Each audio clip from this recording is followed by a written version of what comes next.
Welcome to Chillin' 101. We hope this video helps. You start by preparing the workspace. Sign into an administrator account and open an elevated command prompt or PowerShell immediately.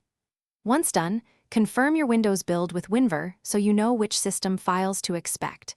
Make sure to close non-essential apps to avoid file locks. Next, mount or attach any recovery USB if needed, and keep your internet available for Windows Update repairs. This gets you straight into diagnostic commands without wasting time on trivial setup. You now run the heavy-duty repairs. First, execute DISM with DISM/online/cleanupimage/restorehealth to repair the component store.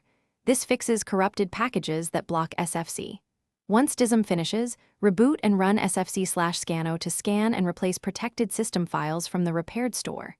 If SFC reports unrepaired files, inspect C/logs/cbs/cbs. Log for details, then repeat DISM and SFC.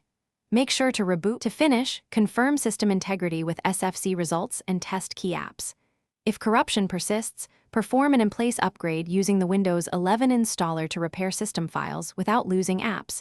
You must back up critical data first. If that still fails, restore a recent system restore point or use a clean install as last resort. If you encounter specific error codes, check Event Viewer and CBS. Log to target fixes and make sure recovery media is ready before attempting destructive steps. Thanks for watching. Consider subscribing if we helped you.